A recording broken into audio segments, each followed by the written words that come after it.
শেখ হাসিনা আবারও কথা বলে যাচ্ছেন।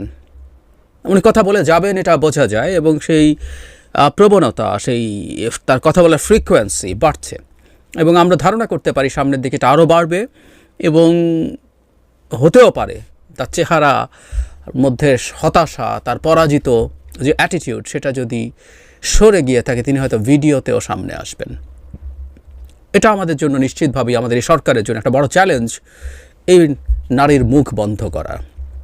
করতে পারতে হবে অ্যাট এনি কস্ট। কিন্তু উনি যে বক্তব্য দিচ্ছেন সেটা নিয়ে একটু কথা বলা দরকার। উনি গত 24 ঘন্টার মধ্যে অন্তত দুবার কথা বলেছেন আওয়ামী লীগের অফিসিয়াল পেজে। একটা ওয়েবিনারে যুক্ত হয়ে তিনি তাদের ভাষার তথাকথিত ভুক্তভোগীদের সাথে কথা বলেন। এর আগেও একবার তিনি বলেছেন। আরেকটা হচ্ছে একটা বক্তব্যের মতো নারীদের ওপরে সহিংসতা বিষয়।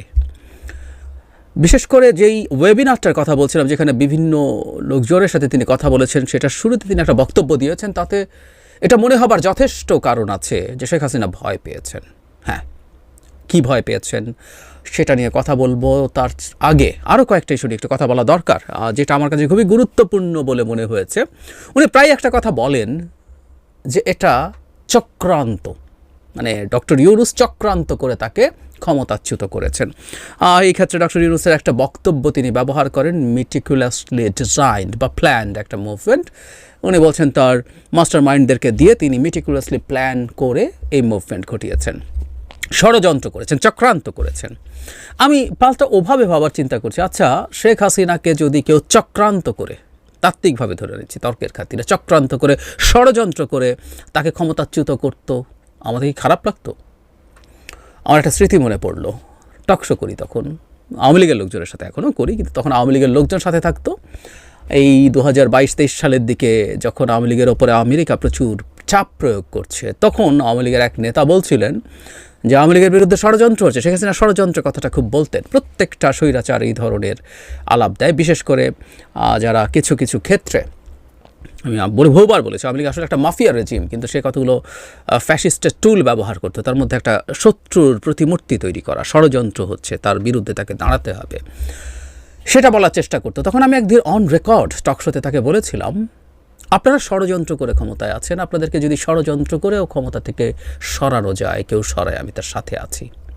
আমি এভাবে যদি জিজ্ঞেস করি, শেখ হাসিনা একটা অভাবনীয়, অসামান্য, অসাধারণ, এই ভূমিতে কখনো এই রকম গণ অভ্যুত্থান হয়নি, সেটার মাধ্যমে পরাজিত হয়েছেন, পালাতে বাধ্য হয়েছেন। কিন্তু শেখ হাসিনাকে যদি সামরিক, একেবারে সরাসরি সামরিক কুয়ের মাধ্যমে তার পতন হতো, এই দেশের জনগণ কি সেটাকে ওয়েলকাম করতো না? করত। সুতরাং শেখ হাসিনা এই যে আলাপ করছেন, মানে আমি তাদের ন্যারেটিভের দুর্বলতা দেখছি। তাদেরকে নিশ্চয়ই বিরাট থিঙ্ক ট্যাঙ্ক মিলে এইসব বুদ্ধি টুদ্ধি দিচ্ছে, তিনি সহ বসে, তাদের কী কে জানি আছে। এবং আমি খেয়াল করছি তাদের কিছু লোকজন একসময় 71 টিভিতে বসে বসে আলাপ করতো, তারা এখন সব মাঠে নেমেছেন, নিজেদের ইউটিউব চ্যানেল খুলে দেখলাম একই ধরনের আলাপ টালাপ করছেন। তো তারা মিলে তাকে বুদ্ধি দিয়েছে এটাকে চক্রান্ত বলার। মাই গড, এত স্টুপিড তারা, মানে পরাজয় তাদেরকে এতটাই ভ্যাবাচাকা খাইয়ে দিয়েছে যে এখন আর মাথাও কাজ করছে না। সম্ভবত চক্রান্ত করে হোক আর যেভাবেই হোক, যেভাবেই হোক, জাস্ট শেখ হাসিনার পতনের জন্য মানুষ অধীর আগ্রহে বসেছিল, অথচ এটাকে যুক্তি হিসাবে আনা হয়। আর দু একটা ইস্যু বলে তার ভয় পাওয়ার ব্যাপারটা বলবো। বরাবরের মতো কী অপরাধ করেছি আমি, কী অপরাধ করেছে আওয়ামী লীগ, সোকল্ড কিছু উন্নয়নে ফিরিস্তি দেওয়ার চেষ্টা করেন। কয়েকটা কথা তার মুখস্থ আছে, মাথা পিছু আয় কোথায় কি হয়েছে, কোথায় কি ভাতা দেওয়ার ব্যবস্থা করেছেন, এসব আলাপ, এসবের মধ্যে কী চুরি কি বাটপারি হতো, এগুলো আমরা জানি, সেগুলো খণ্ডাতে যাচ্ছি না। এগুলো বলে বারবার এটাই কি তাহলে আমাদের অপরাধ? আমরা দেশকে উন্নত করতে চেয়েছি, আমি দেশকে উনি নাকি ঘুমান নাই, জেগেছিলেন, এই সেই নানান কথাবার্তা বলে অপরাধ, উনি অপরাধ করেন। এই জন্য আমরা প্রায় বলি, কেউ কেউ মনে করেন যে তার মধ্যে কোনো আকারে ইঙ্গিতেও ক্ষমা চাওয়ার কোনো বোধ নেই। যিনি অপরাধী করেননি তার ক্ষমা চাওয়ার বোধ থাকবে। রাদার তার ভাষ্য মতে, আমি ভিডিওটা কমেন্টে দিয়ে দেব, তার ভাষ্য মতে আসলে আমাদেরই ক্ষমা চাওয়া উচিত, কারণ এত উন্নয়নের পরও তাকে আমরা ঘাড় ধরে ক্ষমতাচ্যুত করেছি। শুধু তাই না, তাকে ভারতে পালিয়ে যেতে বাধ্য করেছি আমরা, আমাদেরই ক্ষমা চাওয়া উচিত, সেটা বলেছেন। তারপরে আওয়ামী লীগের কোনো সমস্যা নেই, অথচ আওয়ামী লীগের বিরুদ্ধে মামলা করা হচ্ছে। এবং মজা লাগে আজকে এই জিনিসটা ভাবতে। অজ্ঞাতনামা আসামির কথা বলছেন, বহু জায়গায় ঘটনা ঘটেছে, এটা তো সত্য। এই যে 4 অগস্ট আমরা ক্লিয়ারলি মনে করতে পারি, যখন আওয়ামী লীগ নেমেছে, হাজারে হাজারে আওয়ামী লীগের ক্যাডার অস্ত্র নিয়ে রাস্তায় নেমেছিল। সো মামলা হলে সেখানে অজ্ঞাতনামা আসামি থাকবে, কিন্তু মজাটা হচ্ছে এই অজ্ঞাতনামা আসামি নাম দিয়ে হয়রানির ইতিহাস তিনি তৈরি করেছিলেন। আমরা বাংলাদেশে অজ্ঞাতনামা আসামি থাকবে, কারণ অনেকে এই তদন্তে বেরিয়ে আসবেন, কিন্তু কোনো মানুষ হয়রানির শিকার হোক এই বাংলাদেশে আমরা চাই না। এমনকি আওয়ামী লীগের লোকও মিথ্যা হয়রানির শিকার হোক চাই না। আমরা শেখ হাসিনার বিভৎস অবিচারকে ন্যায় বিচার দিয়ে প্রতিশোধ নিতে চাই, সত্যিই চাই, আমি অন্তত চাই। আগে একটা কথা বলেছিলাম, আবার একটু যোগ করতে চাই। তিনি দেশকে উন্নয়নশীল দেশে নিয়ে গেছেন, মানে এলডিসি গ্র্যাজুয়েশনের কথা বলছেন। এই আলাপে আজকে ঢুকছি না, একদিন কথা বলবো। এলডিসি গ্র্যাজুয়েশন ফুটানি দেখানোর জন্য এলডিসি গ্র্যাজুয়েশন করে আমরা আসলে আমাদের ক্ষতি করেছি, বড় ক্ষতি করেছি, সেটা এখন আমরা হাড়ে হাড়ে টের পাবো। কিন্তু যে কথাটা বলছিলাম, তার বাবা স্বল্পোন্নত দেশ হিসেবে রেখে গেছেন, তারপর তিনি এসে এলডিসি, মাঝখানে কেউ কিছু করেনি। মানে আমাদেরকে এত স্টুপিড মনে করেন। আমি আগে একদিন বলেছি, অনেকে হয়তো শোনেননি, তাই আজকে একটু যোগ করি। সেটা হচ্ছে সবচেয়ে খারাপ অবস্থাটাই হচ্ছে এলডিসি। স্বল্পোন্নত দেশ, সব দেশ স্বল্পোন্নত। বরং বাংলাদেশ শেখ মুজিবের সময়ই, স্বাধীনতার পরপরই এলডিসিতে থাকার কথা ছিল না। এলডিসি গ্র্যাজুয়েশনের বেসিক হচ্ছে 3টা যোগ্যতার মধ্যে 2টো যদি কেউ অর্জন করে। একটা হচ্ছে মাথাপিছু আয়ের একটা ব্যারিয়ার আছে, একটা হচ্ছে হিউম্যান অ্যাসেট ইন্ডেক্স, এর মধ্যে আবার অনেকগুলো সাব কম্পোনেন্টস আছে, আর একটা হচ্ছে ভালনারেবিলিটি বা ইকোনমিক ভালনারেবিলিটি ইন্ডেক্স। এই 3টার মধ্যে 2টো যদি কেউ গ্র্যাজুয়েট করে, সে এলডিসি গ্র্যাজুয়েট হয়ে যাবে। আরেকটু কিন্তু আছে, সেটা হলো মাথাপিছু আয় যদি কেউ ডাবল করে ফেলতে পারে, তাহলে ওই একটা দিয়ে তার এলডিসি গ্র্যাজুয়েশন হয়ে যেতে পারে। তার চাইতেও জরুরি কথা, কোনো রাষ্ট্রের জনসংখ্যা যদি 7 কোটি অ্যান্ড অ্যাবভ হয়, সেই রাষ্ট্রের এলডিসি হবারই কথা না। মানে বাংলাদেশ এলডিসি না, এই শুধুমাত্র যত গরিবই হই না কেন, আমাদের বাকিগুলোতে হিউম্যান অ্যাসেট ইন্ডেক্স বা ইকোনমিক ভালনারেবিলিটি ইন্ডেক্স আমাদের যতই খারাপ অবস্থা থাকুক না কেন, এই 7 কোটি জনসংখ্যার জন্যই আমাদের সোকল্ড উন্নয়নশীল দেশ এলডিসি গ্র্যাজুয়েশন আসলে এইভাবে আমরা বলবো হয়ে যাবার কথা ছিল। সুতরাং তার বাবার, উনি ক্রেডিট নেন, তার বাবা বাংলাদেশকে স্বল্পোন্নত দেশ হিসেবে তৈরি করে রেখে গেছেন। ওই যে সবাইকে একসময় তাই তো ছিল, উনি যখন ক্ষমতায় বসে বসে এগুলো বলতেন, কিছু লোকজন হাততালি দিত, কি অসাধারণ কথা বলেছেন, আশপাশে বলতো। এখন উনি মনে করছেন একই কথা বলে পার পাওয়া যাবে, এবং খুব অবিশ্বাস্যভাবে, মানে আমি নিজেও আসলে জানি না, তার এই ন্যারেটিভ এই দেশের জনগণ মুহূর্তে ঘৃণা ভরে প্রত্যাখ্যান করে। কিন্তু তার দলের লোকজনও কি ন্যারেটিভ খায় আমি আসলে জানি না। তো আসলে এই বক্তব্য দিচ্ছেন মূলত তার দলের লোকজনকে চাঙ্গা রাখতে, এবং কেউ কেউ ধারণা করেন, আমার কাছে এটা যৌক্তিকও মনে হয়, তিনি কথা বলছেন মূলত তাকে বাদ দিয়ে বাংলাদেশে আওয়ামী লীগ যারা আছেন, কারণ তিনি এবং টপ লিডার্স, মধ্য পর্যায়ের নেতাসহ সব তো ভারতে পালিয়ে আছেন। আমি কিছুদিন আগে একটা ভিডিওতে বিবিসি বাংলার একটা রিপোর্টকে উল্লেখ করে আপনাদেরকে জানিয়েছিলাম, টপ লিডার্স, যার মধ্যে এমপি, মন্ত্রী এবং জেলা পর্যায়ের প্রেসিডেন্ট, জেনারেল সেক্রেটারি মিলে প্রায় 200-র মতো মানুষ ভারতে পালিয়ে আছেন। আর মধ্য পর্যায় সহ উপজেলা লেভেলের নেতা ধরলে 1000 নেতা, আর তাদের কর্মী হিসাব করলে তো হাজারে হাজারে। সুতরাং এই মুহূর্তে বাংলাদেশে কেউ আওয়ামী লীগকে করে ফেললে, আওয়ামী লীগের নেতৃত্ব নিয়ে কিছু করে ফেললে কি না, সেই ঝুঁকিতে সম্ভবত তিনি কথা বলছেন। কিন্তু এই বয়ান দিয়েও কি তিনি পারবেন জনগণের সাথে কানেক্ট করতে, তার লোকজনের সাথে? I really don't know.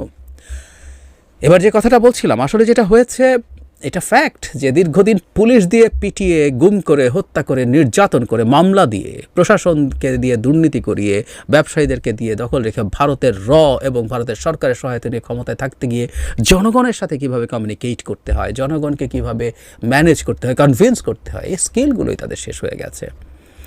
এবার শেখ হাসিনার ভয় পেয়েছেন কিনা সেই প্রসঙ্গে আসবো।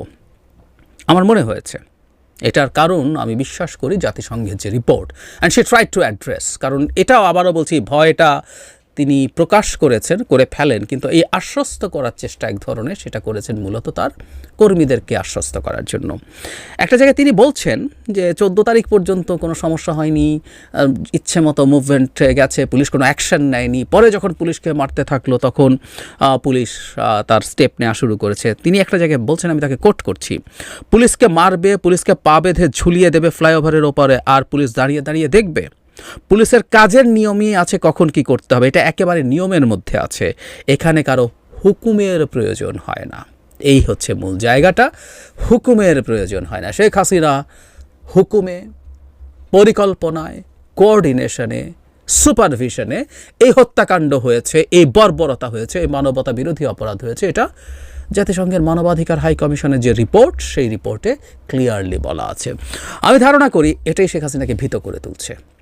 কারণ এটা তো ডক্টর ইউনূসকে বকাঝকা দিয়ে তার নিজ স্বার্থে এটা করেছে, এভাবে বললে চলবে না। কারণ এই রিপোর্টটা খুবই চমৎকার একটা নিউট্রাল পয়েন্ট অফ ভিউ থেকে। কারণ সেই রিপোর্টেই 5 তারিখের পর থেকে এই দেশে 15 আগস্ট পর্যন্ত যা যা ঘটেছে সেটারও নির্মোহ অ্যানালিসিস আছে, নির্মোহ উল্লেখ আছে। এমনকি শেখ হাসিনার দলকে যখন বাংলাদেশে নিষিদ্ধ করার শক্ত দাবি উঠছে বিভিন্ন দিক থেকে, সেখানে তারা এই দলকে নিষিদ্ধ না করার পক্ষে কথা বলছেন। So it was a very balanced report, যেখানে আসলে যতটা সম্ভব, যথেষ্ট সম্ভব নিউট্রালিটি রেখে কথা বলা হয়েছে। সেখানে এখন যখন এটা বলা হয়, শেখ হাসিনা এখন বলতে চাইছেন যে পুলিশ তার নিজের সিস্টেম আছে, আইন আছে, কী কী করতে হবে। সুতরাং যাবতীয় হত্যাকাণ্ড সহ যা যা কিছু পুলিশ করেছে সব নিজে করেছে, হুকুম দেয়নি। কিন্তু শেখ হাসিনা মাথা কাজ করছে না আসলে, সেটাও খুব ইন্টারেস্টিং। ওই যে বলছিলাম, পরাজয় তাকে এমন করেছে, 7 মাস পরে উনি ট্রমা থেকে বেরিয়ে আসতে পারবেন না ফরএভার। উনি যতদিন বেঁচে থাকেন, ওনার আয়ু আরও বাড়ুক, উনি প্রতিদিন মৃত্যুর স্বাদ গ্রহণ করুন। কারণ ক্ষমতায় থাকা, ক্ষমতায় থেকে যাচ্ছে তাই করাই হচ্ছে তাদের কাছে জীবন এবং বেঁচে থাকা। সেটা যখন করতে পারছেন না, এটা মৃত্যুর চেয়েও জঘন্য ব্যাপার। তিনি যখন বলছেন পুলিশই সব করেছে নিজের সিদ্ধান্তে, তার মানে এই যে হত্যাকাণ্ড, এমনকি পুলিশই যে অ্যাকশন শুরু করেছে, এটা উনি বলছেন। আবার পরে বলছেন, মুগ্ধ সহ কয়েকজনের নাম বলে, এদের ডেড বডি বের করে আনা দরকার কবর থেকে, বা যারা শহীদ হয়েছেন ময়না তদন্ত করা দরকার, কারণ এগুলো নাকি আবার পুলিশের গুলিতে মারা যায় না। মানে এই কিছুক্ষণ আগে এটা বললেন, পরে আবার এটা বলছেন। মাথাটা গেছে তার।